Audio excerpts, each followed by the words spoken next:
പ്രദീപ് രംഗനാഥന്റെ ഇപ്പൊ തമിഴ്നാട്ടില് 100 കോടിയുടെ ആശാനായിട്ട് നിൽക്കുന്ന ആള് ശരിക്കും എന്താന്ന് വെച്ച് കഴിഞ്ഞാൽ back to back blockbusters കൊടുത്തോണ്ടിരിക്കുകയാണ്.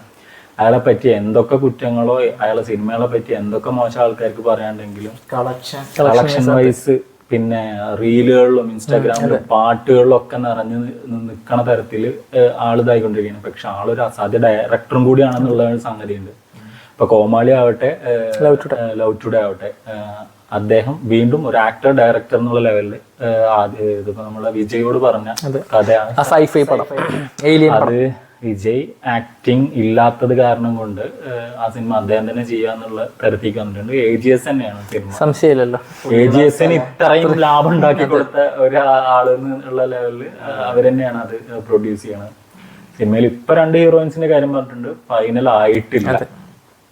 Meenakshi Chaudhary പിന്നെ രുക്മിണി വസന്താണ് ഇപ്പൊ ടോക്കിൽ പോകുന്നത്. സിനിമ ഞാൻ ഇച്ചിരി കൂടി എന്താ പറയാ വലിയ ബഡ്ജറ്റിൽ വരുന്ന പ്രതിബിംബ, അതുപോലെ തന്നെ അതിന്റെ ക്വാളിറ്റി അതിനനുസരിച്ച് ഓൾറെഡി LIക്ക് 100 CR ബഡ്ജറ്റ് വന്ന പടമാണ്. അപ്പൊ ഇത് എത്ര വരുന്ന അറിയില്ല.